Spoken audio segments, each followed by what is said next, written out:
Deixe seu like e inscreva-se no canal.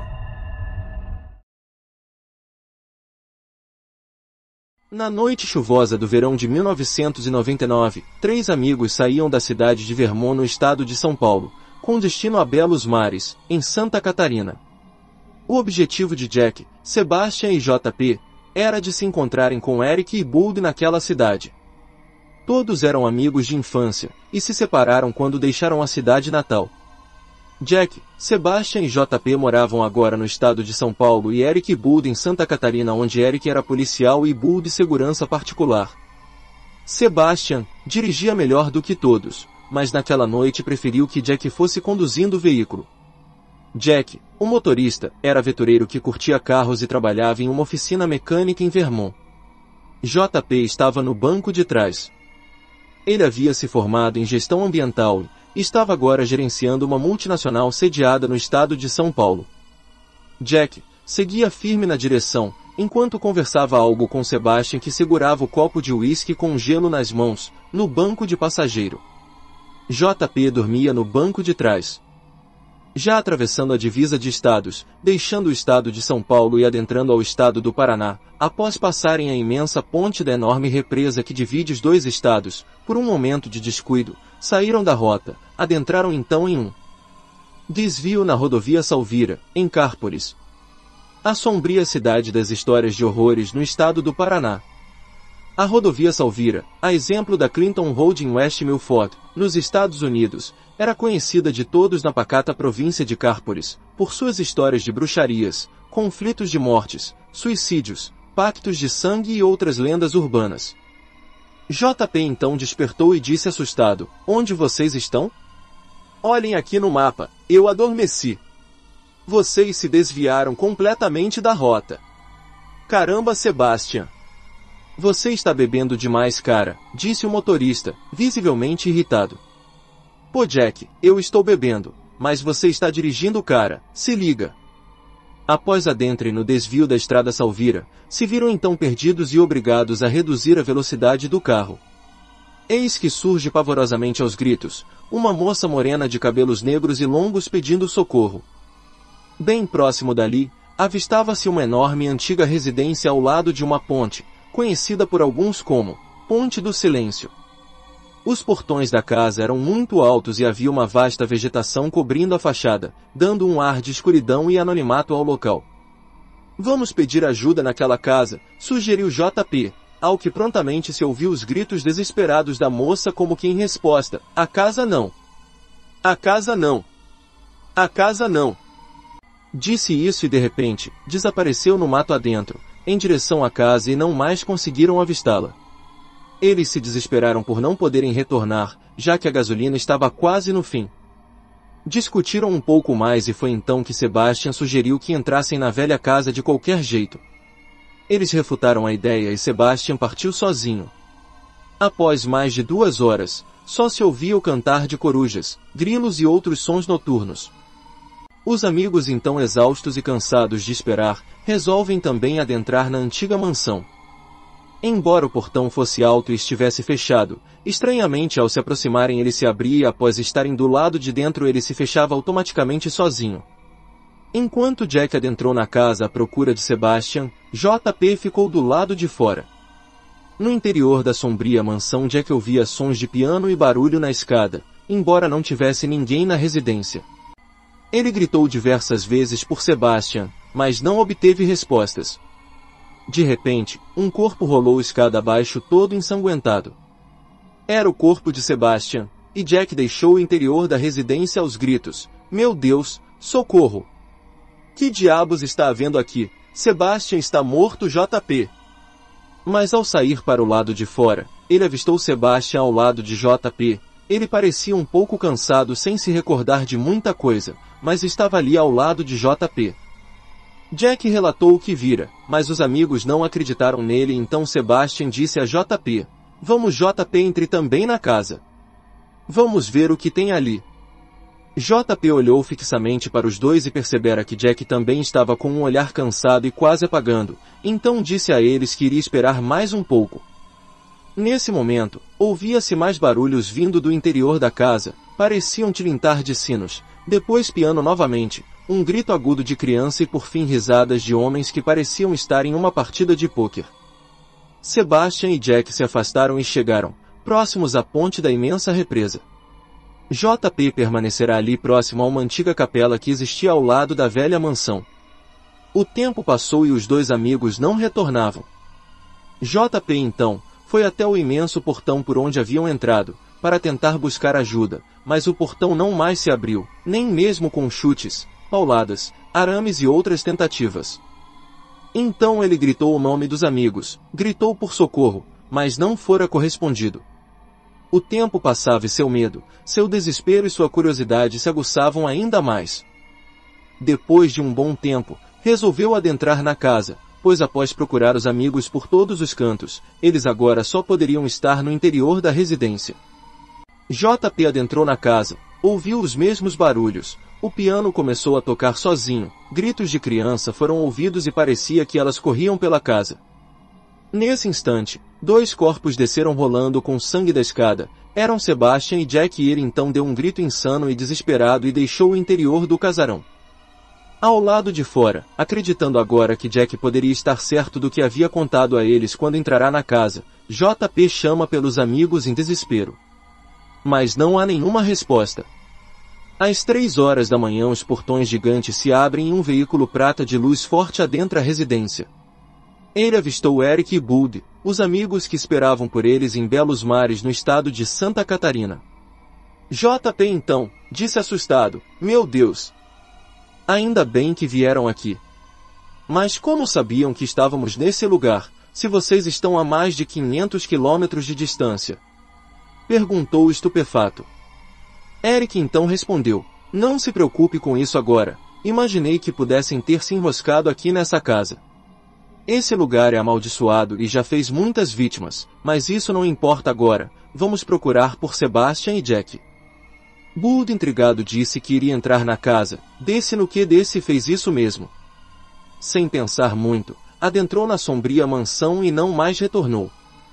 Eric analisara toda a história relatada por JP e decidiu que era melhor ficar ali por enquanto, mas JP começou a ter um tipo de convulsão e falar coisas desconexas, sentindo uma forte vontade de retornar para o interior da residência, mas Eric o conteve e o amarrou ao pé de um pilar ao lado da capela e ele adormeceu. O reverendo Charlie, que havia prometido que nunca mais adentraria na antiga e sinistra mansão dos Fosters após ser taxado de louco pelas pessoas do lugar, ao contar a história de Dennis Foster, a menina morena que havia matado seus pais em um ritual satânico e de bruxaria na casa, entregando-se à entidade chamada Noman, passava pelo local às 5 horas e 45 minutos da manhã e avistou os amigos cansados e abatidos ao lado de dentro. Eles estavam presos lá à procura dos dois amigos. O padre então aproximou-se, jogou um cigarro que trazia no canto da boca, o portão se abriu e ele entrou. Sentindo o perigo que os rapazes corriam naquele momento, ele iniciou um ritual pesado de exorcismo e nesse momento houve um vento forte e uma tormenta que jogou o padre com força para trás. Vozes agudas foram ouvidas e a antiga residência começou a pegar fogo em todos os cômodos. Eric e JP gritaram por seus amigos.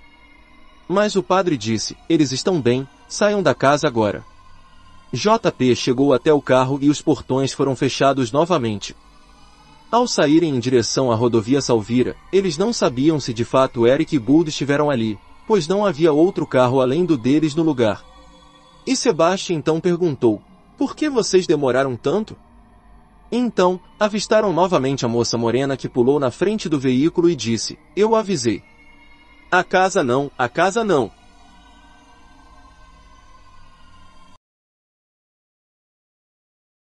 Deixe-me começar dizendo que Peter Terry era viciado em heroína. Nós éramos amigos na faculdade e continuamos sendo após eu ter me formado. Note que eu disse eu. Ele largou depois de 2 anos mal feitos. Depois que eu me mudei do dormitório para um pequeno apartamento, não via Peter com muita frequência. Nós costumávamos conversar online às vezes. Houve um tempo que ele não ficou online por 5 semanas seguidas. Eu não estava preocupado. Ele era um notável viciado em cocaína e drogas em geral, então eu assumi que ele apenas parou de se importar. Mas então, uma noite, eu o vi entrando. Antes que eu pudesse começar uma conversa, ele me mandou uma mensagem. David, cara, nós precisamos conversar. Foi quando ele me disse sobre a casa sem fim. Ela tinha esse nome pois ninguém nunca alcançou a saída final. As regras eram bem simples e clichês. Chegue na saída final e você ganha $500, 9 cômodos no total. A casa estava localizada fora da cidade, aproximadamente 7 quilômetros da minha casa. Aparentemente ele tentou e falhou. Ele era viciado em heroína e sabe lá em mais o que, então eu imaginei que as drogas tinham feito ele se cagar todo por causa de um fantasma de papel ou algo assim. Ele me disse que seria demais para qualquer um. Que não era normal. Eu não acreditei nele. Por que eu deveria? Eu disse a ele que iria checar isso na outra noite, e não importava o quanto ele tentasse me fazer não ir, $500 soava bom demais para ser verdade, eu precisava tentar. Foi na noite seguinte. Isso foi o que aconteceu. Quando eu cheguei, imediatamente notei algo estranho sobre a casa. Você já viu ou leu algo que não deveria te assustar, mas por alguma razão te gelava a espinha? Eu andei através da construção e o sentimento de mal-estar apenas aumentou quando eu abri a porta da frente. Meu coração desacelerou e soltei um suspiro aliviado assim que entrei. O cômodo parecia como uma entrada de um hotel normal decorada para o Halloween. Um sinal foi colocado no lugar onde deveria ter um funcionário. Se lia quarto 1 por aqui. Mais 8 a seguir. Alcance o final e você vence. Eu ri e fui para a primeira porta. A primeira área era quase cômica. A decoração lembrava o corredor de Halloween de um camate, cheia de fantasmas de lençol e zumbis robóticos que soltavam um grunhido estático quando você passava. No outro lado tinha uma saída, a única porta além da qual eu entrei. Passei através das falsas teias de aranha e fui para o segundo quarto. Fui recebido por uma névoa assim que abri a porta do segundo quarto. O quarto definitivamente apostou alto nos termos de tecnologia. Não havia apenas uma máquina de fumaça, mas morcegos pendurados pelo teto e girando em círculos. Assustador. Eles pareciam ter em algum lugar da sala, uma trilha sonora em loop de Halloween que qualquer um encontra em uma loja de R$1,99. Eu não vi um rádio, mas imaginei que eles tenham usado um sistema de parar. Eu pisei em cima de alguns ratos de brinquedo com rodinhas e andei com o peito inchado para a próxima área. Eu alcancei a maçaneta e meu coração parou. Eu não queria abrir essa porta. O sentimento de medo bateu tão forte que eu mal conseguia pensar. A lógica voltou depois de alguns momentos aterrorizantes, e eu abri a porta e entrei no próximo cômodo. No quarto 3 foi quando as coisas começaram a mudar. À primeira vista, parecia como um quarto normal. Havia uma cadeira no meio do quarto com piso de madeira. Uma lâmpada no canto fazia o péssimo trabalho de iluminar a área, e lançava algumas sombras sobre o chão e as paredes. Esse era o problema. Sombras. Plural. Com a exceção da cadeira, havia outras. Eu mal tinha entrado e já estava apavorado. Foi naquele momento que eu soube que algo não estava certo. Eu nem sequer pensava quando automaticamente tentei abrir a porta de qual eu vim. Estava trancada pelo outro lado. Isso me deixou atormentado. Alguém estava trancando as portas conforme eu progredia. Não havia como. Eu teria ouvido.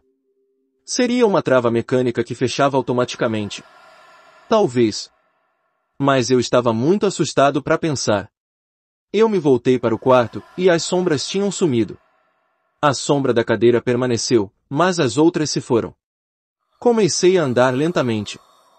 Eu costumava alucinar quando era criança, então eu concluí que as sombras eram um produto da minha imaginação.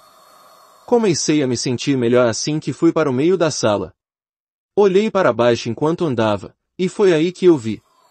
A minha sombra não estava lá. Eu não tive tempo para gritar. Corri o mais rápido que pude para a outra porta e me atirei sem pensar no próximo quarto. O quarto cômodo foi possivelmente o mais perturbador. Assim que eu fechei a porta, toda a luz pareceu ser sugada para fora e colocada no quarto anterior. Eu fiquei ali, rodeado pela escuridão, e não conseguia me mexer. Não tenho medo do escuro, e nunca tive, mas eu estava absolutamente aterrorizado. Toda a minha visão tinha me deixado. Eu ergui minha mão na frente do meu rosto, e se eu não soubesse que tinha feito isso, nunca seria capaz de contar. Não conseguia ouvir nada. Estava um silêncio mortal.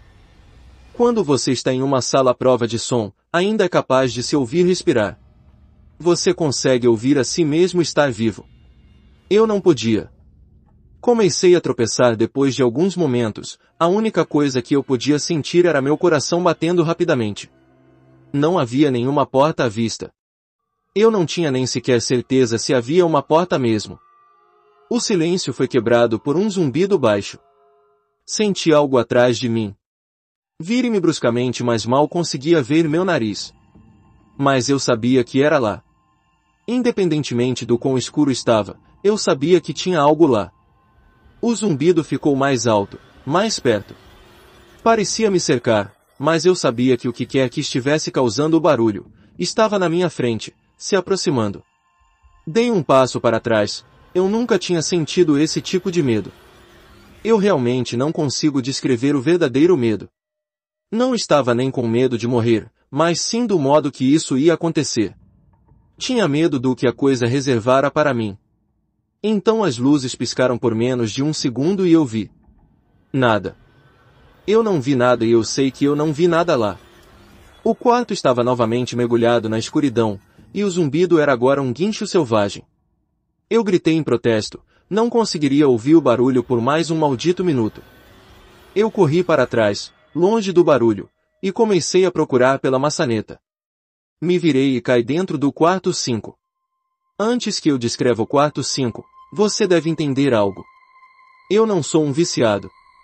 Nunca tive história de abuso de drogas ou qualquer tipo de psicoses além das alucinações na minha infância que eu já mencionei, e elas eram apenas quando eu estava realmente cansado ou tinha acabado de acordar.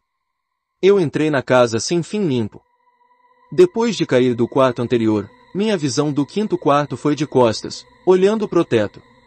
O que eu vi não me assustou, apenas me surpreendeu. Árvores tinham crescido no quarto e se erguiam acima da minha cabeça.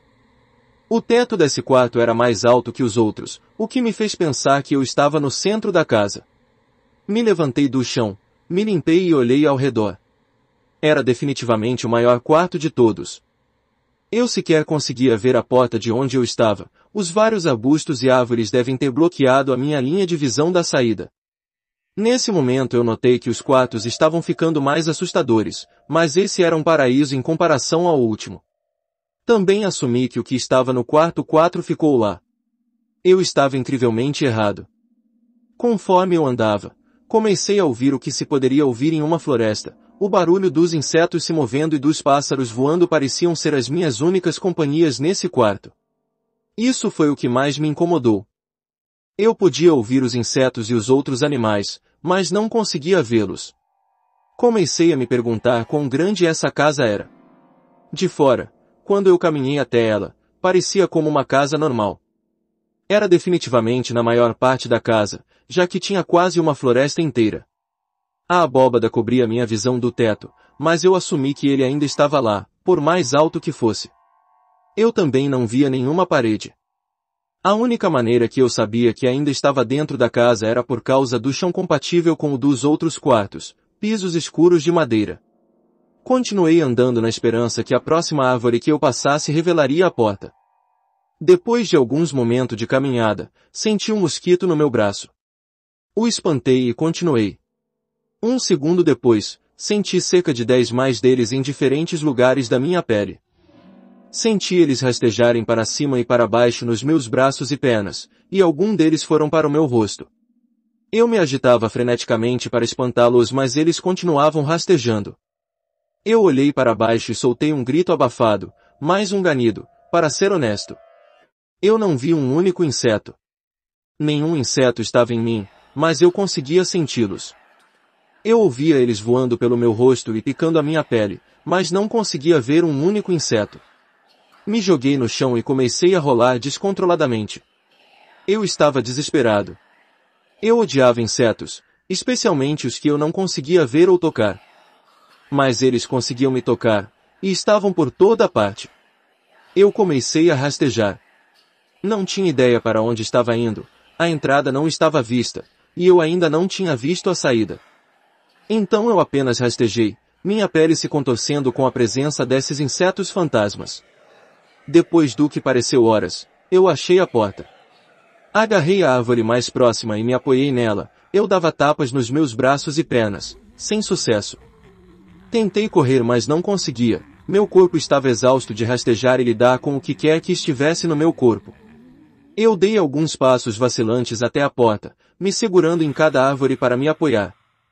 Estava a poucos passos da porta quando eu ouvi o zumbido baixo de antes. Estava vindo do próximo quarto, e era mais profundo. Eu podia quase senti-lo dentro do meu corpo, como quando você está do lado de um amplificador em um show. A sensação dos insetos em mim diminuiu quando o zumbido ficou mais alto. Assim que eu coloquei a mão na maçaneta, os insetos se foram completamente, mas eu não conseguia girar a maçaneta. Eu sabia que se eu soltasse, os insetos voltariam, e eu não voltaria para o cômodo 4. Eu apenas fiquei ali, minha cabeça pressionada contra a porta marcada 6, minha mão trêmula segurando a maçaneta. O zumbido era tão alto que eu não conseguia nem me ouvir fingir pensar. Eu não podia fazer nada além de prosseguir. O quarto 6 era o próximo, e ele era o inferno. Fechei a porta atrás de mim, meus olhos fechados e meus ouvidos unindo. O zumbido me rodeava. Assim que a porta fechou, o zumbido se foi. Abri meus olhos e a porta que eu fechei sumira. Era apenas uma parede agora. Olhei em volta em choque. O quarto era idêntico ao terceiro, a mesma cadeira e lâmpada, mas com a quantidade de sombras corretas dessa vez. A única real diferença é que a porta de saída, e a que eu vim, tinham sumido. Como eu disse antes, eu não tinha problemas anteriores nos termos de estabilidade mental, mas no momento eu sentia como se estivesse louco. Eu não gritei. Não fiz um som. No começo eu arranhei suavemente. A parede era resistente, mas eu sabia que a porta estava lá, em algum lugar. Eu apenas sabia que estava. Arranhei onde a maçaneta estava. Arranhei a parede freneticamente com ambas as mãos, minhas unhas começaram a ser lixadas pela parede. Cai silenciosamente de joelho, o único som no quarto era o incessante arranhar contra a parede. Eu sabia que estava lá. A porta estava lá, eu sabia que estava apenas lá, sabia que se eu pudesse passar pela parede, você está bem. Pulei do chão e me virei rapidamente. Me encostei contra a parede atrás de mim e vi o que falou comigo, e até hoje eu me arrependo de ter me virado. A garotinha usava um vestido branco que descia até seus tornozelos. Ela tinha longos cabelos loiros que desciam até o meio das suas costas, pele branca e olhos azuis. Ela era a coisa mais assustadora que eu já tinha visto, e eu sei que nada na vida será tão angustiante como o que eu vi nela. Enquanto eu a olhava, eu via a jovem menina, mas também via algo mais. Onde ela estava eu vi o que parecia com o corpo de um homem maior do que o normal e coberto de pelos. Ele estava nu da cabeça ao dedão do pé, mas sua cabeça não era humana, e seus pés eram cascos. Não era o diabo, mas naquele momento poderia muito bem ter sido. Sua cabeça era a cabeça de um carneiro e o focinho de um lobo. Era horrível, e era como a menininha à minha frente. Eles tinham a mesma forma. Eu não consigo realmente descrever, mas eu vi os dois ao mesmo tempo. Eles compartilhavam o mesmo lugar do quarto, mas era como olhar para duas dimensões separadas. Quando eu olhava a menina, eu via a coisa, e quando eu olhava a coisa, eu via a menina. Eu não conseguia falar. Eu mal conseguia ver. Minha mente estava se revoltando contra o que eu tentava processar. Eu já tive medo antes na minha vida, e eu nunca tinha estado mais assustado do que quando fiquei preso no quarto 4, mas isso foi antes do 6º. Eu apenas fiquei ali, olhando para o que quer que fosse que falou comigo. Não havia saída. Eu estava preso lá com aquilo. E então ela falou de novo. David, você deveria ter ouvido quando aquilo falou. Eu ouvi palavras da menina, mas a outra coisa falou atrás da minha mente numa voz que eu não tentarei descrever. Não havia nenhum outro som. A voz apenas continuava repetindo a frase de novo e de novo na minha mente, e eu concordei. Eu não sabia o que fazer. Estava ficando louco, e ainda assim eu não conseguia tirar os olhos do que estava na minha frente. Cai no chão.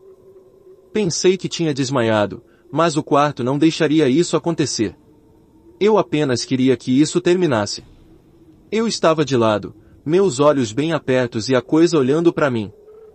No chão na minha frente estava correndo um dos ratos de brinquedo do segundo quarto. A casa estava brincando comigo. Mas por alguma razão, ver esse rato fez a minha mente voltar de onde quer que ela estivesse, e olhar ao redor do quarto. Eu sairia de lá.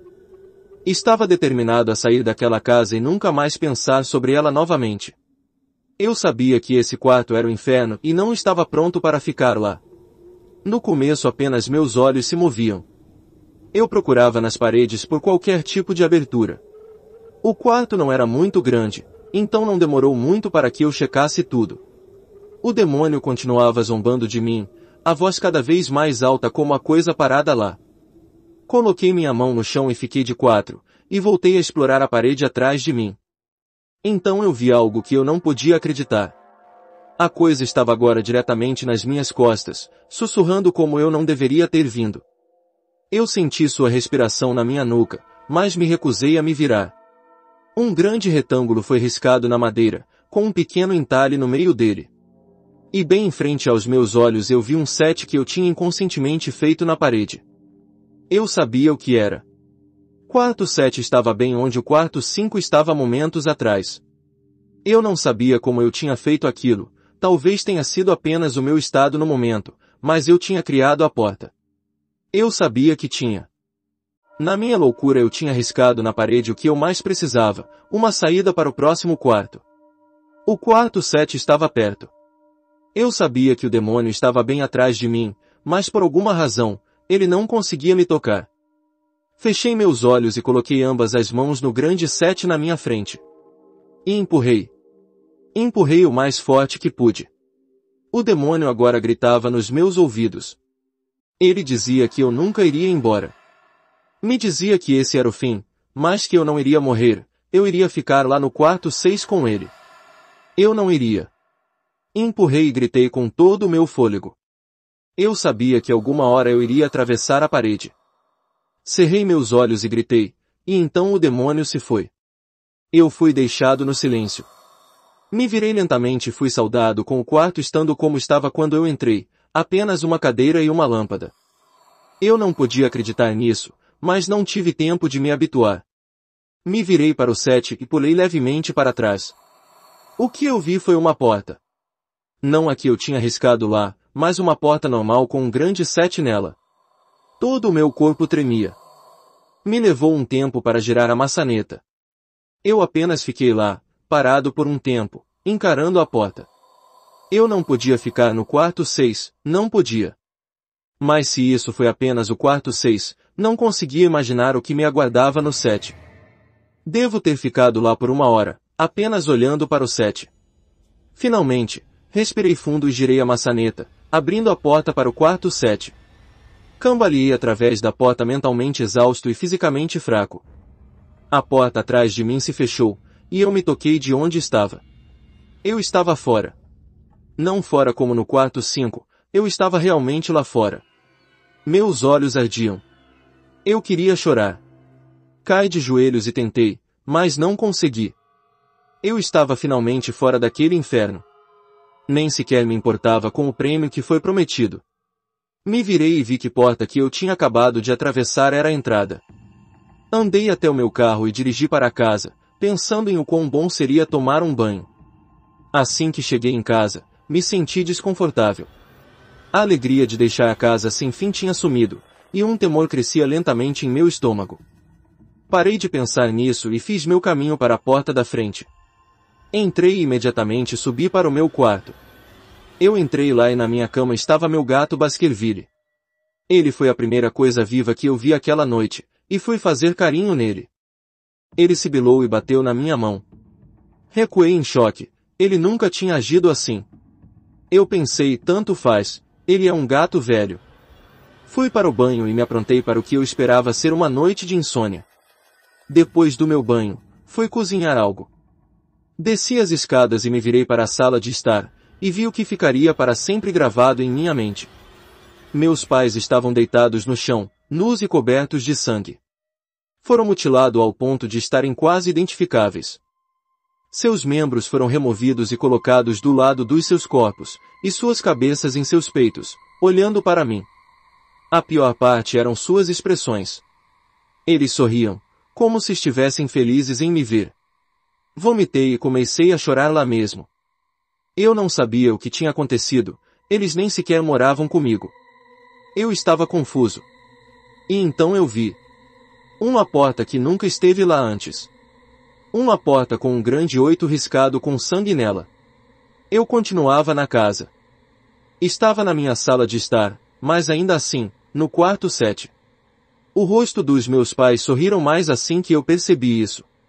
Eles não eram meus pais, não podiam ser. Mas pareciam exatamente como eles.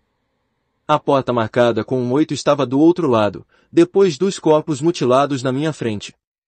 Eu sabia que tinha que continuar, mas naquele momento eu desisti. Os rostos sorridentes acabaram comigo, me seguravam lá onde eu estava.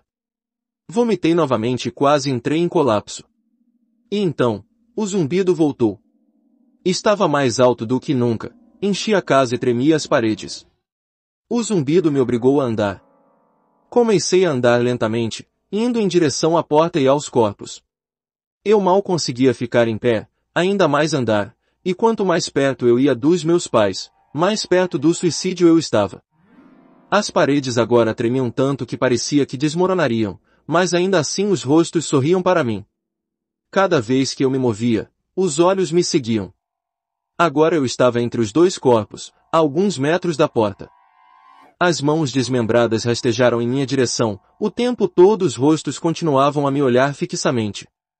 Um novo terror tomou conta de mim e eu andei mais rápido. Eu não queria ouvir eles falarem. Não queria que as vozes fossem iguais a dos meus pais. Eles começaram a abrir suas bocas, e agora as mãos estavam a centímetros dos meus pés. Em um movimento desesperado, corri até a porta, a abri, e bati com ela atrás de mim. Quarto 8. Eu estava farto. Depois do que acabará de acontecer, eu sabia que não tinha mais nada que essa porra de casa pudesse ter que eu não pudesse sobreviver. Não havia nada além do fogo do inferno que eu não estava preparado. Infelizmente eu subestimei as capacidades da casa sem fim. Infelizmente, as coisas ficaram mais perturbadoras, mais terríveis e mais indescritíveis no quarto 8. Eu continuo tendo dificuldade em me acreditar no que eu vi na sala 8. De novo, o quarto era uma cópia do quarto 6 e 4, mas sentado na cadeira normalmente vazia, estava um homem. Depois de alguns segundos de descrença, minha mente finalmente aceitou o fato de que o homem sentado lá era eu. Não alguém que parecia comigo, ele era David Williams. Me aproximei. Eu tinha que dar uma olhada melhor, mesmo tendo certeza disso. Ele olhou para mim e notei lágrimas em seus olhos. Por favor, não faça isso. Por favor, não me machuque. O que? Eu disse. Quem é você? Eu não vou te machucar. Sim, você vai, ele soluçava agora. Você vai me machucar e eu não quero que você faça isso. Ele colocou suas pernas para cima na cadeira e começou a se balançar para frente e para trás. Foi realmente bem patético de olhar, principalmente por ele ser eu, idêntico em todos os sentidos. Escute, quem é você? Eu estava agora apenas a alguns metros do meu doppelganger. Foi a mais estranha experiência que eu tive, estar lá falando comigo mesmo. Eu não estava assustado, mas ficaria logo. Por que você? Você vai me machucar. Você vai me machucar. Se você quer sair você vai me machucar. Por que você está falando isso? Apenas se acalme, certo? Vamos tentar entender isso, e então eu vi. O David sentado lá estava usando as mesmas roupas que eu, exceto por uma pequena mancha vermelha bordada em sua camisa com o número 9. Você vai me machucar. Você vai me machucar. Não, por favor. Você vai me machucar. Meus olhos não deixaram o pequeno número no seu peito. Eu sabia exatamente o que era. As primeiras portas foram simples, mas depois elas ficaram mais ambíguas. 7 foi arranhada na parede pelas minhas próprias mãos. 8 foi marcada com o sangue dos meus pais. Mas 9, esse número era uma pessoa viva. E o pior, era uma pessoa que parecia exatamente comigo. David! Eu tive que perguntar. Sim, você vai me machucar, você vai me machucar. Ele continuou a soluçar e a se balançar. Ele respondeu ao David. Ele era eu, até a voz. Mas aquele 9. Eu andei por alguns minutos enquanto ele chorava em sua cadeira. O quarto não tinha nenhuma porta, e assim como o 6, a porta da qual eu vim tinha sumido. Por alguma razão, eu sabia que arranhar não me levaria a nenhum lugar dessa vez.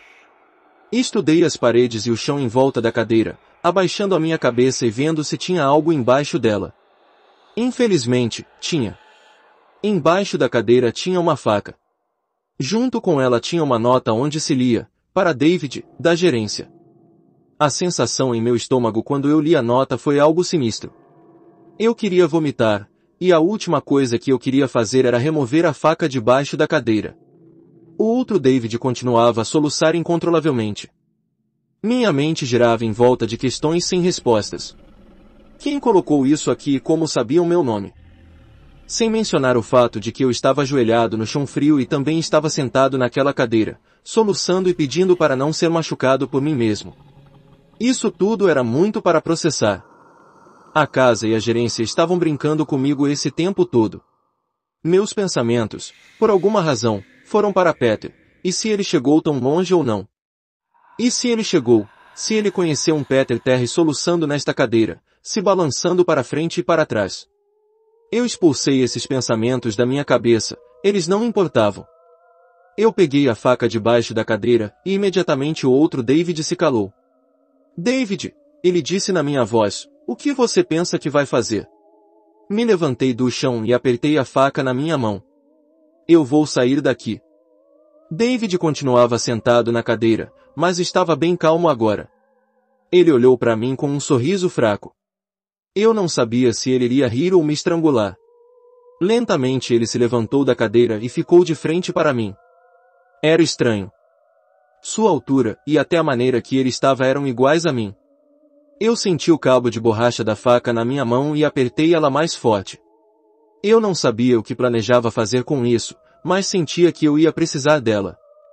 Agora sua voz era um pouco mais profunda que a minha. Eu vou te machucar. Eu vou te machucar e eu vou te manter aqui. Eu não respondi. Eu apenas o ataquei e o segurei no chão. Eu tinha montado nele e olhei para baixo, faca apontada e preparada. Ele olhou para mim apavorado. Era como se eu estivesse olhando para um espelho. E então, o zumbido retornou, baixo e distante, mas ainda assim eu o sentia no meu corpo. David olhou mim e eu olhei para mim mesmo. O zumbido foi ficando mais alto, e eu senti algo dentro de mim se romper. Com apenas um movimento, eu enfiei a faca na marca em seu peito e rasguei. A escuridão inundou o quarto, e eu estava caindo.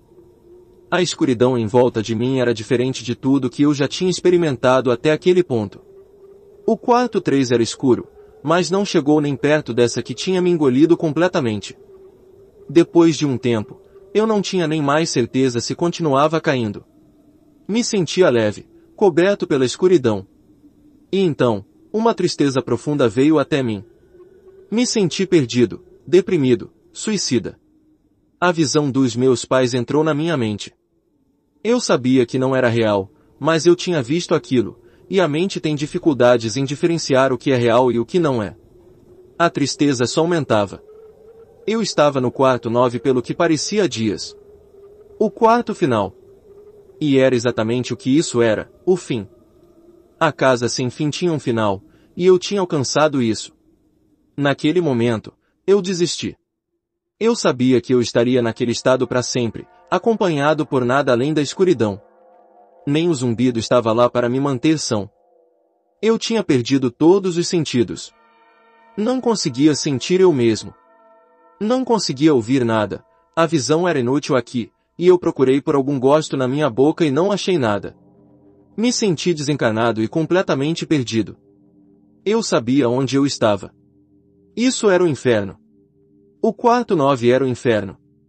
E então aconteceu. Uma luz. Uma dessas luzes estereotipadas no fim do túnel. Então eu senti o chão vir até mim, eu estava em pé. Depois de um momento ou dois para reunir meus pensamentos e sentidos, eu andei lentamente em direção a essa luz. Assim que eu me aproximei da luz, ela tomou forma.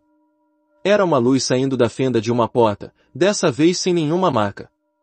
Eu lentamente andei através da porta e me encontrei de volta onde eu comecei, no lobby da casa sem fim. Estava exatamente como eu deixei. Continuava vazia, continuava decorada com enfeites infantis de Halloween. Depois de tudo o que aconteceu aquela noite, eu continuava desconfiado de onde eu estava. Depois de alguns momentos de normalidade, eu olhei em volta tentando achar qualquer coisa diferente. Na mesa estava um envelope branco com o meu nome escrito nele. Muito curioso, mas ainda assim cauteloso, juntei coragem para abrir o envelope. Dentro estava uma carta escrita à mão. David Williams, parabéns! Você chegou ao final da casa sem fim. Por favor, aceite esse prêmio como um símbolo da sua grande conquista. Da sua eterna gerência. Junto com a carta, tinham 5 notas de $100. Eu não conseguia parar de rir. Eu ri pelo que pareceram horas. Eu ri enquanto andava até o carro e ri enquanto dirigia para casa. Eu ri enquanto estacionava o carro na minha garagem, ri enquanto abria a porta da frente da minha casa e ri quando vi um pequeno 10 gravado na madeira.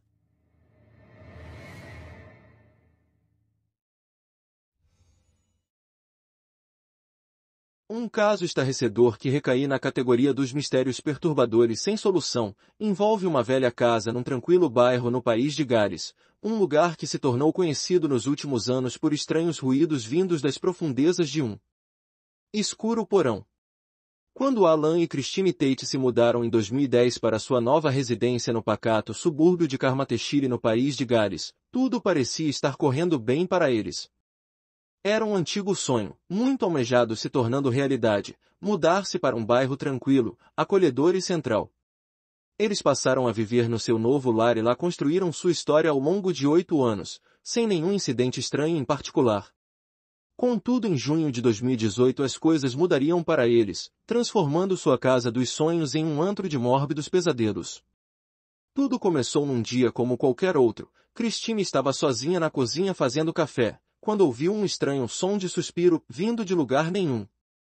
Ela achou que pudesse vir do banheiro, foi até lá e não encontrou nada de anormal. Assim que saiu, ouviu novamente o lamento e voltou para investigar sem encontrar nada fora do comum. Foi assim que começou, de maneira simples e inofensiva. Nos dias que se seguiram, mais sons inquietantes parecendo vir do porão e de trás das próprias paredes seriam ouvidos pelos moradores da casa. Eram sons de batidas secas, de zumbidos altos, vozes abafadas que às vezes pareciam falar em uma língua estrangeira não identificada, e mais assustador de tudo, gritos e lamentos, aparentemente de mulheres. Os sons, embora abafados, eram perfeitamente discerníveis, como se alguém estivesse preso atrás das paredes, tentando se fazer ouvir desesperadamente. Christine diria ao jornal Wales Online, na primeira vez, foi esse suspiro triste e alto. Eu contei a Alan que não conseguia descobrir de onde vinha. Naquela noite ouvimos o mesmo som repetidas vezes e procuramos em todo canto de onde vinha. Decidimos deixar o telefone no banheiro com o gravador ligado para tentar detectar a origem do ruído, e então ouvimos outros ruídos. Começamos a gravar por toda a casa e captamos sons de correntes, de um zumbido insistente de gente chorando. Era assustador demais. Logo se constatou que todos os sons pareciam ter uma origem que definitivamente levava ao porão. O subsolo da casa ficava diretamente abaixo da cozinha e era pouco usado pelo casal Tate. Eles costumavam reservá-lo para estocar móveis e objetos velhos e raramente entravam ali. Alan tomou coragem e decidiu inspecionar o porão, mergulhando na escuridão para tentar encontrar uma explicação razoável para a origem dos sons.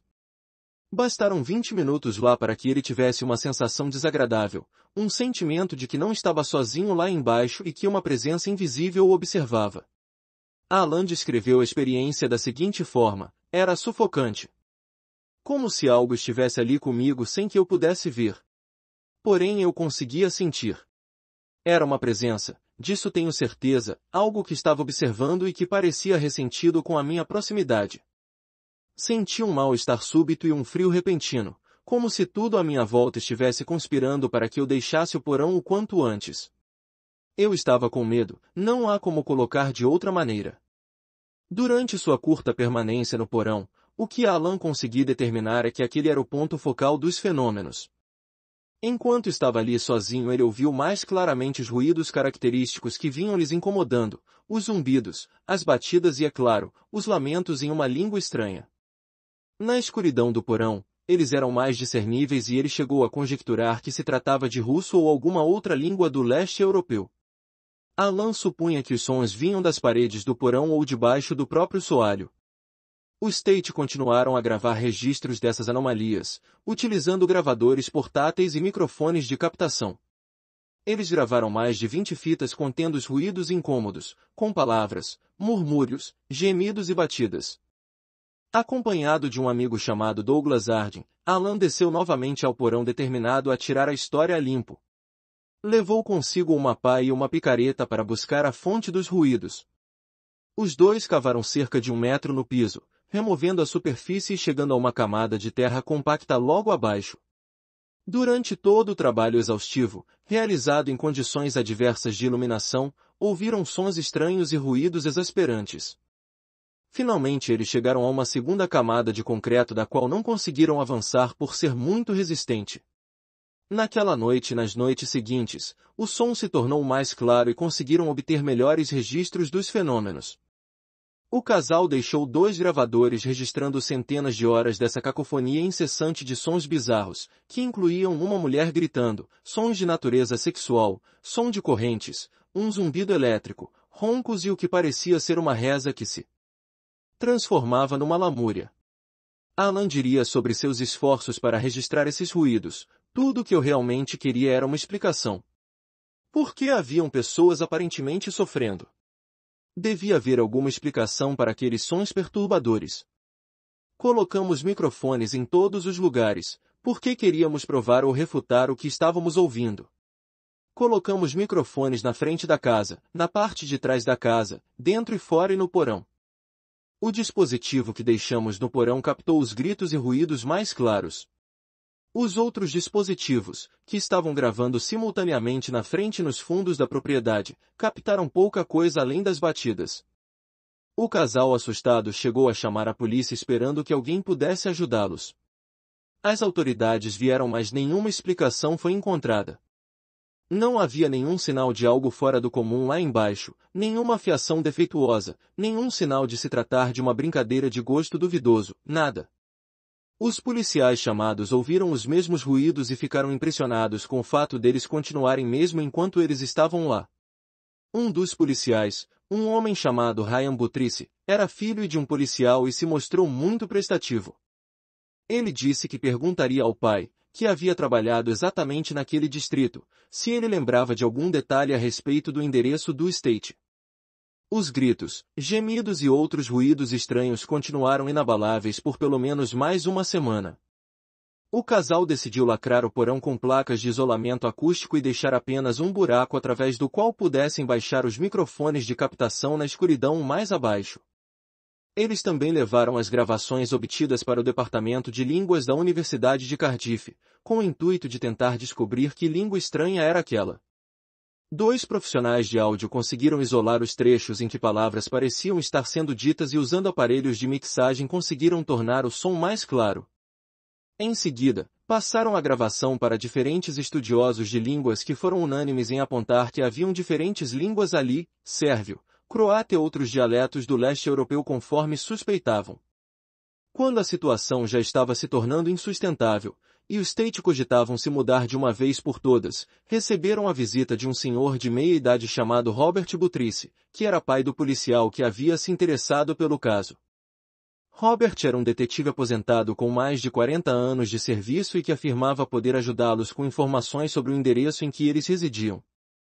Robert contou que no início dos anos 1990, havia uma outra casa no terreno em que os Tate residiam.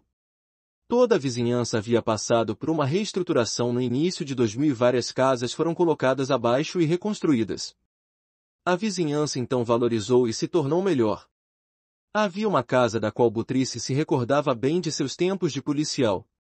Ela ficava justamente no terreno que os Tate viviam. O ex-policial revelou que o lugar funcionou por algum tempo como esconderijo para uma quadrilha de criminosos especializados em tráfico de pessoas, em especial mulheres. As vítimas em questão eram refugiadas da Guerra dos Balcãs que haviam sido trazidas ilegalmente para a Inglaterra e depois transportadas para o país de Gales. A quadrilha negociava a venda delas para agências de trabalho e de prostituição. Os criminosos, no entanto, também realizavam negócios com indivíduos ainda mais desprezíveis, homens que desejavam ter escravas para satisfazer suas vontades. Nos anos que se seguiram à Guerra dos Balcãs que pulverizou a antiga Iugoslávia em vários estados independentes, milhares de pessoas fugiram dos conflitos étnicos, marcados por violência e massacre. Foi uma época sofrida para a população civil e de grandes oportunidades para traficantes de gente. Uma denúncia anônima em 1995 fez com que a polícia promovesse uma batida na casa que servia de esconderijo para a gangue. Eles encontraram no porão uma prisão em que as mulheres eram mantidas presas. Atrás de uma porta pesada que sempre ficava trancada haviam cubículos onde elas viviam. Eram mantidas acorrentadas nas paredes ou algemadas no pé de camas, em condições subhumanas. Não podiam sair de maneira nenhuma, comiam apenas refeições prontas que lhes eram entregues através de grades e para as necessidades usavam baldes. Elas ficavam ali, às vezes por meses sem saber onde estavam e sem entender o idioma que os criminosos falavam. Enquanto estavam sob a tutela deles, eram humilhadas e abusadas repetidas vezes, recebendo então algum benefício que poderia ser um sabonete ou um colchão. Essa prática visava quebrar qualquer resistência e prepará-las para uma vida ainda mais triste nas garras daqueles que as compravam. As negociações aconteciam no território selvagem da Deep Web, onde a venda de seres humanos é apenas uma das atividades bizarras. Com a intervenção da polícia a quadrilha foi desbaratada e o detetive Robert Butrice se recordava da prisão de pelo menos 5 homens que administravam o lugar. 7 mulheres foram libertadas daquele covil, uma verdadeira masmorra. Infelizmente o lugar funcionou por anos e havia suspeita de que muitas vítimas poderiam ter encontrado um final trágico nas mãos da gangue que não se importava em eliminar as mulheres que não conseguiam vender ou que criavam dificuldades para a operação. Os Tate ficaram chocados com todas essas revelações e passaram a acreditar que havia algo nos subterrâneos da propriedade, algo que havia passado desapercebido pelos policiais e pelos empreiteiros que demoliram a casa. Deveria estar abaixo do porão e provavelmente pertencia à casa antiga. O respeitado professor Charles Hilton, da Escola de Psicologia da Universidade de Cardiff, e um especialista em parapsicologia, se ofereceu para ajudar os Tate. Com o uso de sensores de profundidade, o mesmo equipamento utilizado em detecção de espaços vazios que se formam após desabamentos, os técnicos identificaram 2 possíveis bolsões abaixo do piso do porão. Com base nessas informações e com a autorização do Tate, foram conduzidas escavações que revelaram em poucas horas o que parecia ser um alçapão oculto. Abaixo dele, os peritos forenses encontraram 6 ossadas humanas, pertencentes a mulheres que tinham entre 15 e 20 anos de idade no momento de suas mortes. Os cadáveres apresentavam sinais de terem sido vítimas de violência. O caso chocante repercutiu nos jornais do país de Gales e causou grande comoção em todo o país. Graças à descoberta, metade das vítimas foram identificadas e os restos puderam ser enviados para seus países de origem para descansarem sob os cuidados de parentes. Os demais, que permanecem não identificados, foram transferidos para cemitérios locais. Os promotores acrescentaram às sentenças dos criminosos indiciados pelo tráfico de mulheres, a acusação de assassinato, uma suspeita que já existia antes mas que só foi confirmada após a descoberta das ossadas. O professor Hilton explicou seu ponto de vista, à luz da parapsicologia. Parece bastante claro que os tristes acontecimentos que se deram nessa casa continuaram reverberando por muito tempo.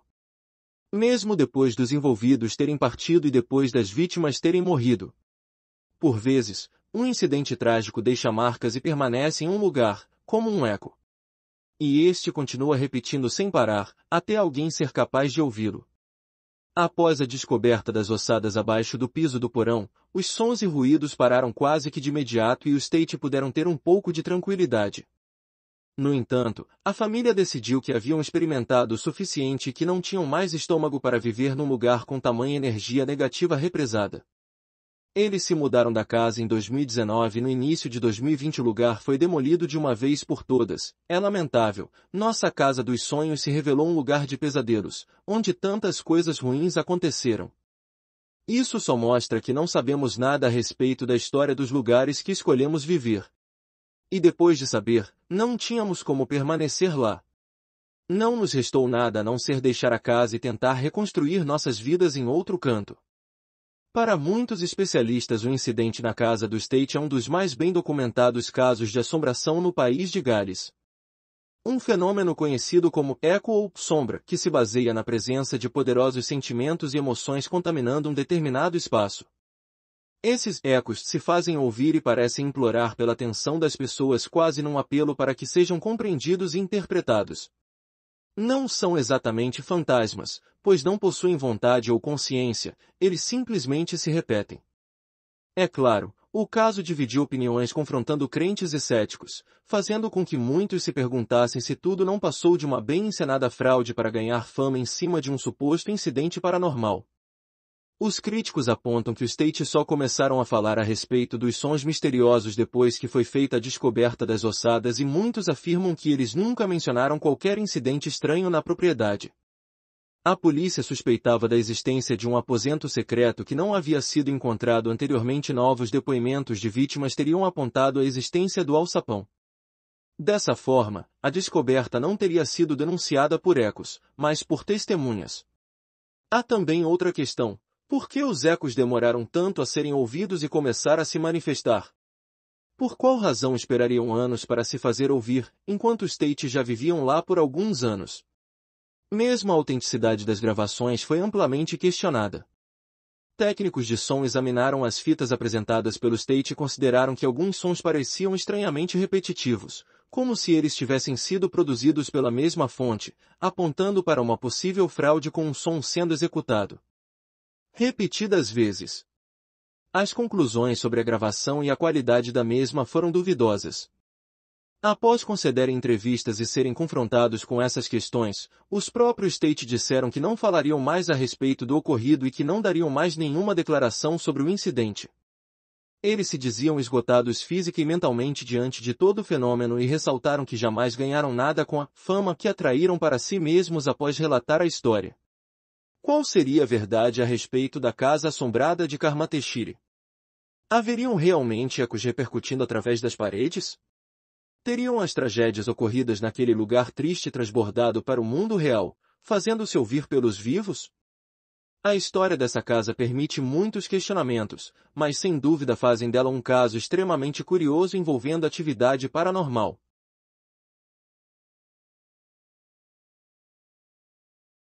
Quando éramos crianças, minha irmã Cassie e eu não sabíamos que éramos diferentes.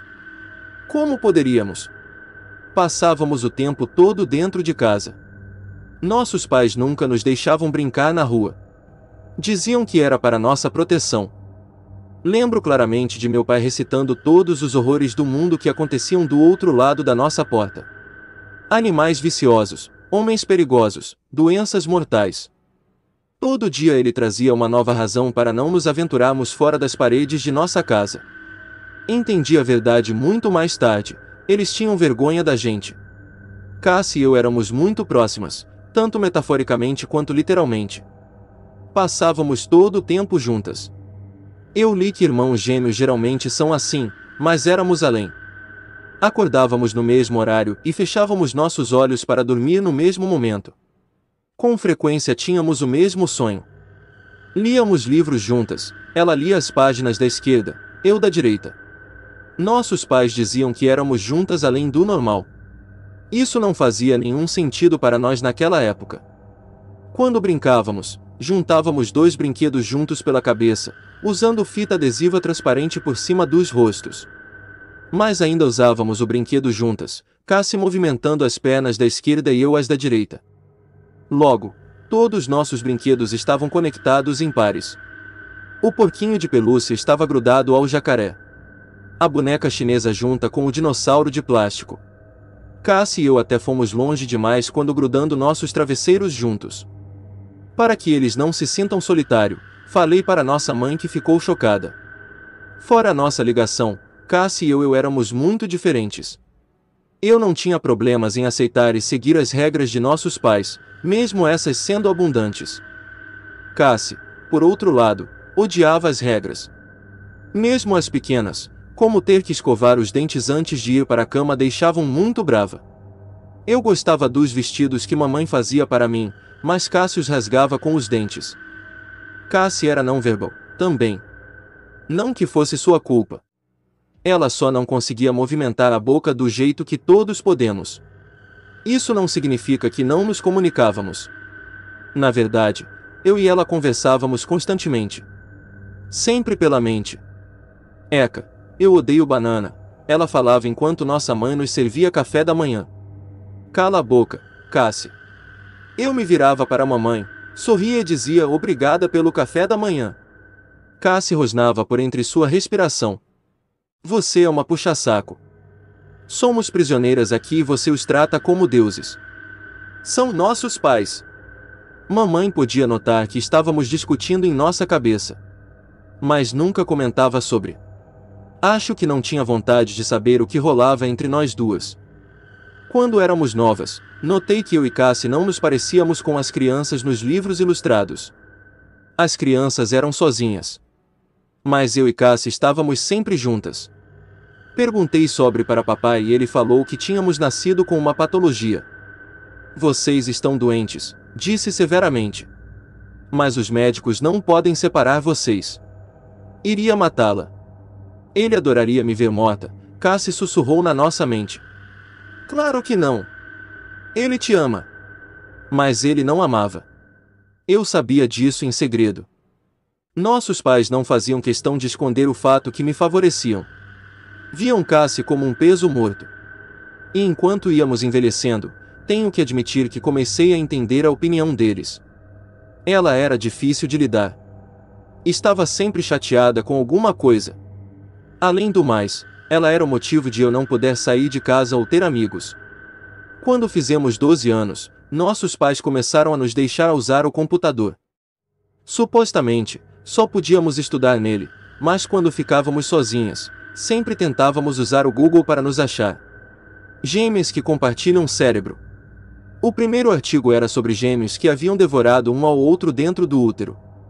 Claramente isso não era relevante. O segundo era sobre gêmeos siameses.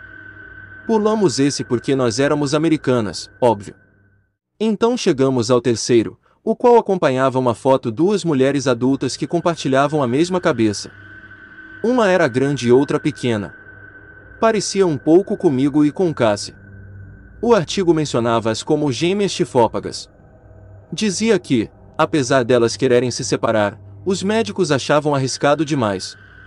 Somos nós, falei para ela. Por que alguém ia querer se separar? Me respondeu. Talvez para se parecerem com pessoas normais. Eu prefiro muito mais ficar com você do que parecer normal. Eu fiz uma pausa antes de falar. Eu também, Cassie. Mas isso foi antes do assassinato de Cassie. Ela morreu sufocada. Tínhamos 14 anos. Eu soube o momento exato em que ela parou de respirar. Senti um arrepio correndo por todo o meu corpo como se algo estivesse se rastejando por debaixo dos meus nervos. Comecei a gritar. Eu não queria, mas a reação foi involuntária. Talvez fosse Cassie gritando por mim. Minha mãe apareceu no quarto no mesmo instante, como se já estivesse lá dentro. Meu pai logo atrás. Eles me levaram para o hospital às pressas. Foi a primeira vez que senti a brisa da noite em meu rosto. Todo e qualquer medo de sair para a rua evaporou. Era liberdade. Vi homens e mulheres de diferentes raças. Eles se juntaram em minha volta, me olhando como animais selvagens. Não me importei. Era uma bênção. Eu até tinha esquecido do corpo morto de minha irmã pendurado em mim. Ninguém tentou ressuscitar Cassie. Mesmo que eu já soubesse que ela estava morta, não houve tentativas para salvar sua vida. A única coisa que o médico fez foi me preparar para a cirurgia. Papai e mamãe acariciavam meu cabelo. Falaram que me amavam, que logo isso tudo acabaria, que os médicos iriam remover o tumor. O tumor era minha irmã. Acordei algum tempo depois com a sensação mais estranha de peso aliviado. Meus olhos mal estavam abertos, mas pude ver meus pais adormecidos em um sofá próximo. Eu estava conectada a diversas máquinas. Olhei para o lado e percebi que estava sozinha. A sensação conhecida do corpo de Cassie ao meu lado não existia mais. Logicamente, eu sabia o que tinha acontecido. Cassie morreu, então eles a removeram de mim. Mas o choque de não a ter do meu lado fez com que meu coração disparasse. A coisa que eu mais queria, que desejara em silêncio, era aterrorizante. Me recostei de volta e mexi a cabeça de um lado para o outro. Era tão estranho poder me mover livremente. Não havia um corpo extra para me atrapalhar. Devaneei sobre onde estaria o cadáver dela. Será que ela estava sozinha? Será que eu estava sozinha? Estiquei minha mão e hesitantemente toquei o curativo em cima da carne que antes me conectava com Cassie. No seu lugar havia uma enorme cicatriz e vários pontos. Tudo que sobrou da minha irmã fora vazio. Não parecia real. Eu só estava consciente fazia poucos minutos e o pânico já tomava conta de mim. Aquilo tinha sido um erro. O que aconteceu com Cassie? Onde ela estava? Eu precisava dela. Desesperadamente, sussurrei: Cassie, você está aí? 1 minuto se passou. Silêncio. Então uma onda de gritos tomaram conta do meu cérebro.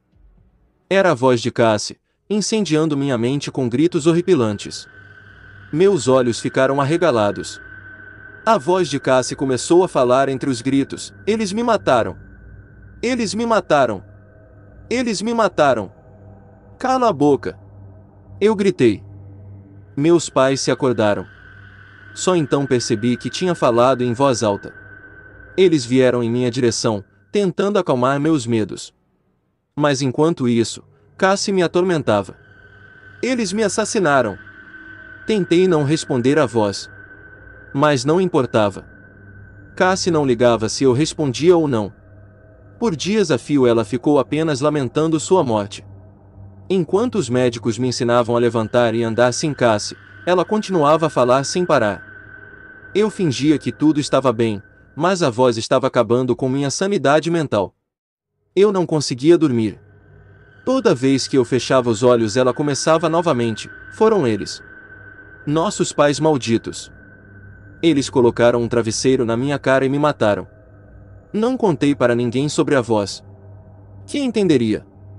Logo recebi alta para ir para casa. Meus pais tinham dado um jeito para eu começar a ir à escola normal.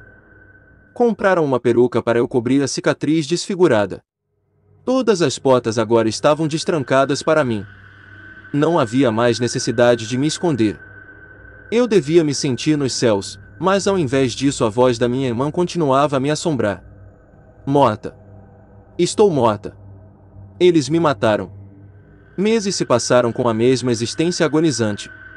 Eu perdi peso. Dormia muito pouco. Nada me trazia felicidade. Cassie estava lentamente me deixando louca. Não sabia se era minha imaginação ou se Cassie realmente estava de certa forma viva no meu cérebro, mas um dia decidi que já era o suficiente. Eu não podia mais aguentar aquilo. Eles me mataram. Nossos pais me assassinaram. Cassie gemia nos meus tímpanos. Eu respirei fundo e disse: Cassie, você tem que parar. Coloque minha mão sobre a boca. Eu não tinha falado na minha mente. Só em voz alta. Tentei de novo. Pare, Cassie. Desesperadamente, enfiei a mão na boca para tentar não falar em voz alta. Mas nada aconteceu. Minha habilidade de falar com minha irmã pela mente tinha morrido junto com ela. Eu me rastejei até um canto do meu quarto, colocando os braços sobre a cabeça. Comecei a chorar. Ondas de terror e tristeza corriam pelo meu corpo. Cassie continuava a gritar e gritar. Nossos pais são monstros terríveis. Eles me assassinaram para terem uma filha normal. Eles me sufocaram com um travesseiro. Eles não te mataram. Eu matei. Berrei. A voz de Cassie parou de repente. Minhas lágrimas escorriam pelas bochechas. Com um sussurro, continuei: eu não podia viver mais daquele jeito. Eu queria ser normal. Eu ainda podia sentir o peso do travesseiro que coloquei no rosto de Cassie. Eu lembrava de seus gemidos, apelos por ajuda. Eu ainda podia sentir as mãos dela procurando por mim. Então algo mudou. Me senti tonta e olhei para o meu próprio corpo. Parecia que eu estava flutuando para longe de mim mesma. Meu ser começou a diminuir. Senti meus braços e pernas sendo repuxados, depois meu torso e finalmente eu estava de volta no meu cérebro. Eu era uma bolinha escondida em algum lugar profundo da minha mente. Meu braço se levantou lentamente. Meu braço. O braço dela. Minha voz soou em voz alta, mas não era eu que falava. Finalmente você admitiu. Aterrorizada, tentei falar, o que está acontecendo? Mas era apenas na minha mente. Nossa mente. Só porque você matou meu corpo não quer dizer que não compartilhamos mais o mesmo cérebro. Minha voz saiu rouca. Eu estava esperando você fazer isso. Sabia que faria. Você é igualzinha a nossos pais. Monstros nojentos e sujos. Mas eu sempre fui mais forte e mais esperta que você. Você matou meu corpo, mas quem tem controle sobre o cérebro sou eu.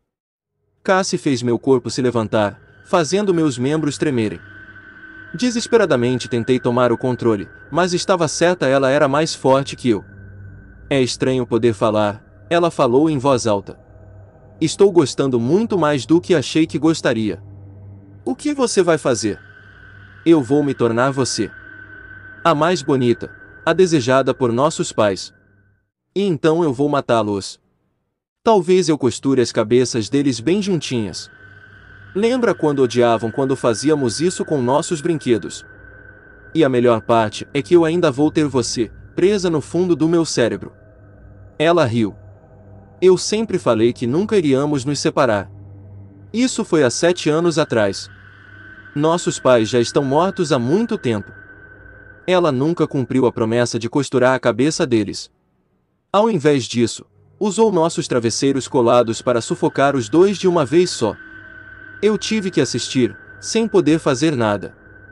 Eram minhas mãos cobrindo suas bocas, assim como fiz com Cassie. Você deve estar se perguntando o motivo dela ter deixado eu escrever isso. Esse texto é minha confissão. Uma das formas que arranjou para me atormentar. Cassie permite que eu tenha alguns minutos controlando o corpo, me dando um gostinho da liberdade antes de tirar de mim novamente. Eu devia ter desconfiado que nunca conseguiria me livrar dela. Ela é uma parte de mim. E agora estou presa. Para sempre. Eu queria nunca ter assassinado minha irmã. Mas ela parece feliz que o fiz.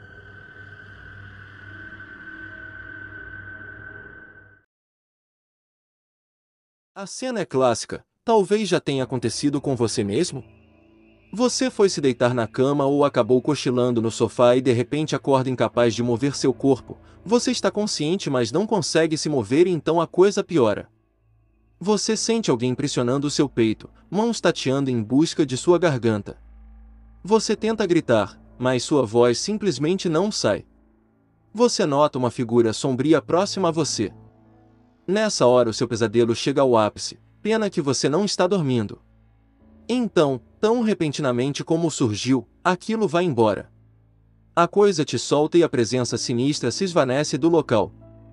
Agora você pode se mover, levantar-se e tentar entender o que acabou de acontecer. A notícia que eu tenho para te dar é que você acaba de ter um episódio de paralisia do sono, também conhecida desde tempos remotos como Síndrome da Bruxa Velha. Uma vítima de um desses episódios descreveu a experiência. Cerca de 1 ano e meio atrás, fui acordada durante a noite por uma forte e quente brisa. Eu não conseguia me mexer e não conseguia gritar. Durou cerca de 30 segundos e terminou. Eu não vi nada. Na semana passada aconteceu de novo. Eu estava deitada na cama e novamente fui acordada. Eu senti algo muito forte me segurando. Eu não conseguia me sentar. Tentei gritar por minha filha, mas não consegui fazer barulho algum. Tentei bater na parede com o braço, mas essa força não me deixou. Novamente durou cerca de 30 segundos e acabou. Eu realmente não acredito em fantasmas e não vi nada. Eu estou apenas muito assustada e confusa. A origem do nome Síndrome da Bruxa Velha. O nome desse fenômeno vem da crença supersticiosa de que uma bruxa ou uma bruxa velha senta-se ou cavalga no peito das vítimas, tornando-as imóveis. Embora essa explicação não seja levada muito a sério hoje em dia, a natureza desconcertante e muitas vezes assustadora do fenômeno leva muitas pessoas a acreditarem que realmente existam forças sobrenaturais em ação, pessoas das sombras ou demônios. A experiência é apavorante pois as vítimas, embora paralisadas, parecem ter pleno uso de seus sentidos. Na verdade, é muitas vezes acompanhada de cheiros estranhos, som de passos se aproximando, aparições de sombras estranhas, olhos brilhantes, e o peso opressivo no peito, tornando a respiração difícil, se não impossível. Todos os sentidos do corpo estão dizendo às vítimas que algo real e incomum está acontecendo com elas. Então, o transe é quebrado e as vítimas se recuperam da situação desagradável. Totalmente acordadas, elas se sentam, completamente confusas com o que lhes aconteceu, já que agora o quarto está totalmente normal. Confrontados com uma experiência tão bizarra e irracional, não é de se admirar que muitas vítimas tenham medo de terem sido atacadas em suas camas por algum espírito malévolo, demônio ou, talvez, até mesmo um visitante alienígena. O fenômeno da paralisia do sono pode ser reconhecido em registros de diferentes culturas ao longo da história. Talvez o exemplo histórico mais famoso de paralisia do sono na arte seja a pintura de 1783 de Henri Fuseli, O Pesadelo. Esta pintura apresenta muitos dos sintomas clássicos da paralisia do sono. A figura central é retratada deitada de costas com um demônio sentado em seu peito e uma égua bizarra ao fundo, em referência ao Mare de Nigatmare, que no inglês significa égua. Muitos consideram o maior trabalho de Fuseli e acredita-se que seja uma das primeiras impressões artísticas da paralisia do sono. E acontece com muita gente. Entre 6 e 17% da população adulta em geral experimentou paralisia do sono em algum momento da vida e é ainda mais comum entre certos grupos. Veja esse outro relato de uma vítima, um pouco mais perturbador. Eu sou uma mulher de 27 anos e tenho sofrido nos últimos 12 anos ou mais. Tudo começou comigo apenas sendo incapaz de me mover, como se alguém estivesse em cima de mim, me prendendo. E embora eu estivesse tentando com todas as minhas forças mover-me ou gritar, tudo que eu conseguia fazer era apenas mexer os dedos dos pés e murmurar baixinho. No começo era muito assustador e eu tentava com todas as minhas forças acordar. Ao acordar eu seria incapaz de retomar o sono por pelo menos algumas horas. Agora eu me acostumei um pouco com isso. Às vezes até me deito e vejo quanto tempo posso suportar aquele sentimento horrível e avassalador. No final, sempre tento me despertar. Ao longo dos anos, essa coisa metamorfoseou-se em um ser escuro, algo que está fazendo isso deliberadamente para mim por algum motivo. Eu acho que é algo que eu posso ter inventado na minha cabeça para lidar com isso. Eu não tenho tanta certeza. Depois que me acostumei, nunca questionei. Ainda ocorre a cada 2 meses aproximadamente. Às vezes uma vez por noite, outras vezes pode acontecer várias vezes em uma noite. O que está acontecendo? Existe uma explicação racional para essas experiências esquisitas? O que a ciência diz a respeito? Na história da medicina ocidental, a paralisia do sono tem sido documentada há pelo menos 300 anos. Em um registro de 2008, Compange descreve um relato de um caso do médico holandês Isbran van Gemmerbroek, de 1664, intitulado Of the Nightmare. Segue a descrição dos sintomas da paciente. Durante a noite, quando ela estava se recompondo a dormir, algumas vezes ela acreditava que o diabo estava sobre ela e a segurava, às vezes que ela era sufocada por um grande cachorro ou um ladrão deitado sobre o seu peito, de modo que mal podia falar ou respirar e quando ela se esforçou para jogar fora o fardo, ela não pôde agitar seus membros. Citação de van Gemmerbroek em 1689.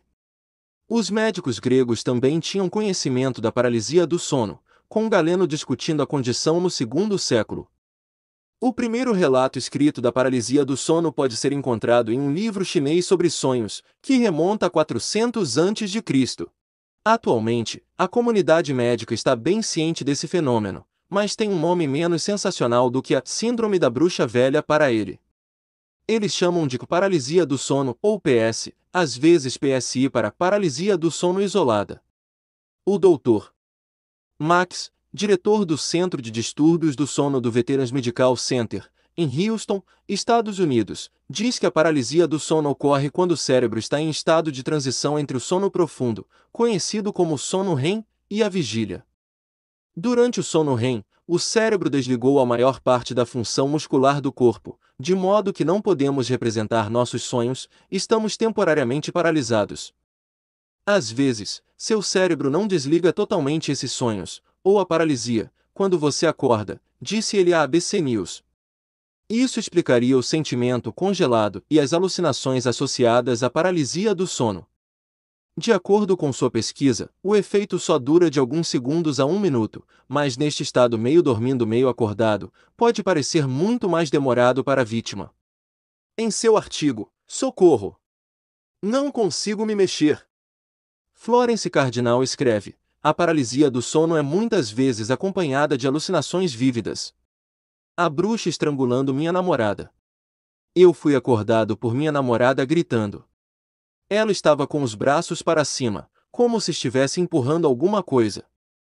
Seus olhos estavam abertos, como se ela estivesse acordada. Eu chamei o nome dela algumas vezes e tentei acordá-la. Então seus olhos se fecharam e ela voltou a dormir. Quando eu a acordei de novo, ela me disse que estava lutando com uma velha senhora que estava tentando estrangulá-la. Ontem à noite fui acordado por alguma coisa. Eu não tinha ideia do que era, mas eu tinha esse forte sentimento me dizendo que eu deveria me virar e olhar para minha namorada. Quando me virei, vi o que parecia ser o rosto de uma velha se afastando de mim. Naquele exato momento, minha namorada soltou um pequeno grito e voltou a dormir. Eu também.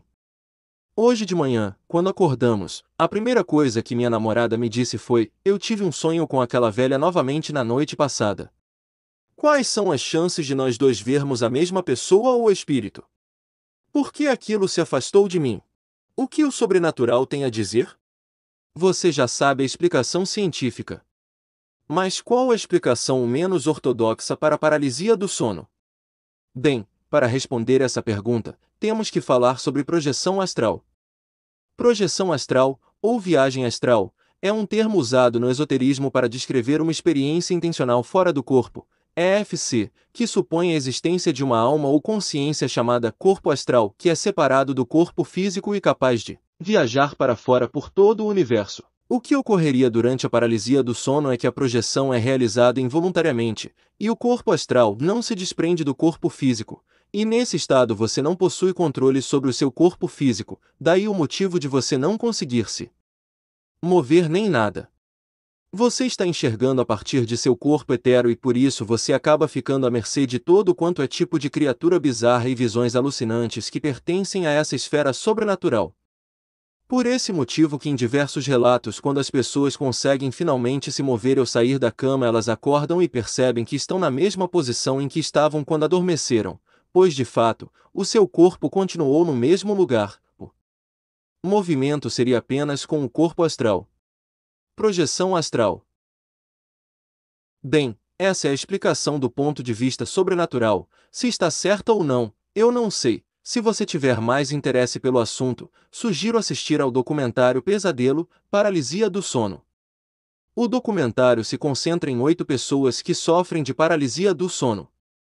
No filme, Asher, o diretor, entrevista cada participante e em seguida, tenta recriar suas experiências com atores profissionais.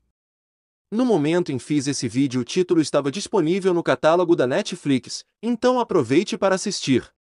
E se você gostou desse vídeo não se esqueça de se inscrever no canal que me ajuda bastante e ative as notificações para não perder nenhum vídeo. Até a próxima!